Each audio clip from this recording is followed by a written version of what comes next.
নমস্কার, আমি homeopathy practitioner কমল বর্মন। আজকে একটি বিষয় নিয়ে আলোচনা করব, সেটি হচ্ছে হাইপার থাইরয়েডিজম বা শুকনো থাইরয়েড। এর আগের দিন আমি একটি ভিডিও আপলোড করেছি যেখানে বলেছিলাম হাইপোথাইরয়েডিজম সম্পর্কে।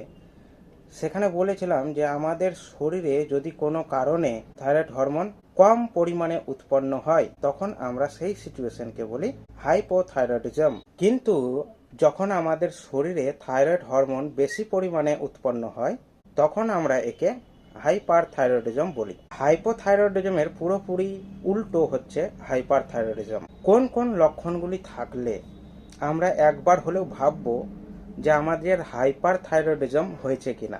যখন দেখবেন আপনার হার্ট রেট দিন দিন বেড়ে চলেছে, আপনার ঘাম প্রচুর হচ্ছে, দিন দিন আপনি রোগা হয়ে যাচ্ছেন, আপনার হাত পা কাঁপছে, আপনার দুশ্চিন্তা বেড়ে চলেছে, বারবার আপনার পায়খানা পাচ্ছে, বারবার আপনার খিদে পাচ্ছে, শরীরের তাপমাত্রা দিন দিন বেড়ে যাচ্ছে, আপনার ঘুমোতে অসুবিধা হচ্ছে বা ঘুমের ডিস্টার্ব হচ্ছে, আপনার চুল উঠে যাচ্ছে, গলার কাছে ফুলে থাকতে পারে এই জায়গায়, যেটাকে আমরা গয়টার বলি, সেটা হতে পারে, চোখ আপনার বাইরে বেরিয়ে যাচ্ছে, অনেকের দেখবেন যে বড় বড় চোখ দেখাচ্ছে, সেটা হতে পারে। আর যদি আপনি মহিলা হন তাহলে আপনার মাসিক অনিয়মিত হয়ে যেতে পারে।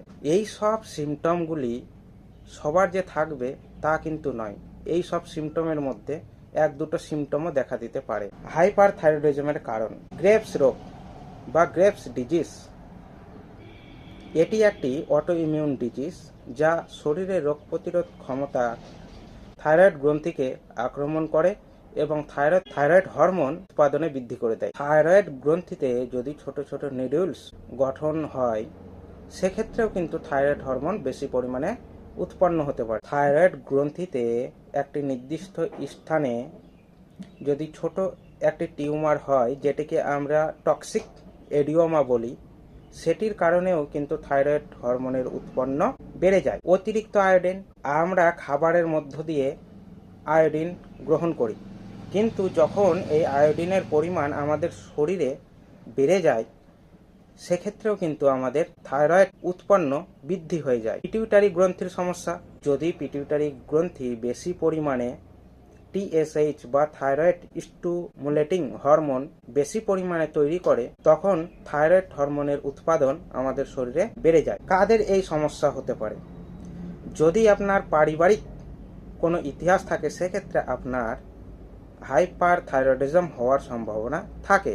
2 নম্বর, যদি আপনি ধূমপান করেন সেক্ষেত্রেও কিন্তু আপনার এই রোগ হওয়ার সম্ভাবনা থাকে। এবার প্রশ্ন হচ্ছে, আমরা লক্ষণ জানলাম, কিন্তু লক্ষণ জানলেই তো আমরা নির্দিষ্ট করে বলতে পারি না যে হাইপার থাইরয়েডিজম হয়েছে। এই হাইপার থাইরয়েডিজমকে অ্যাকুরেট বলবার জন্য কিছু টেস্ট রয়েছে। এই পরীক্ষাগুলো করালে আমরা নির্দিষ্টভাবে বলতে পারি যে এই রোগটি হয়েছে। 1 নম্বর, ব্লাড টেস্ট বা রক্ত পরীক্ষা, যেখানে টিএসএইচ, T3, T4 বা TSH free T3, free T4। 2 number, USG, thyroid গ্রন্থির ইউএসজি করে দেখা হয়। 3 নম্বর, থাইরয়েড অ্যান্টিবডি টেস্ট। 3টি antibody: anti thyroid peroxidase antibody, TSH receptor antibody, anti thyroglobulin antibody. এবার আসি হাইপার থাইরয়েডিজমের হোমিওপ্যাথিক চিকিৎসা। আমি আমার প্রতিটি ভিডিওতে বারবার বলে থাকি যে হোমিওপ্যাথি কোনো রোগ ধরে চিকিৎসা করে না, হোমিওপ্যাথিতে রোগীর চিকিৎসা হয়। তাই রোগ একই থাকা সত্ত্বেও রোগী বিশেষে ঔষধ ভিন্ন হতে পারে। এবার প্রশ্ন হচ্ছে, যদি আপনার হাইপার থাইরয়েডিজম থাকে, আপনি যদি চিকিৎসা না করান, পরবর্তীতে কি সমস্যা আপনার হতে পারে? আপনার হার্ট রেট বেড়ে যেতে পারে, কনজেন্টিভ কার্ডিয়াক ফেলিওর হতে পারে, স্ট্রোক বা ব্রেনে রক্ত জমাট হতে পারে, হাড়ের ক্যালসিয়াম কমে যেতে পারে।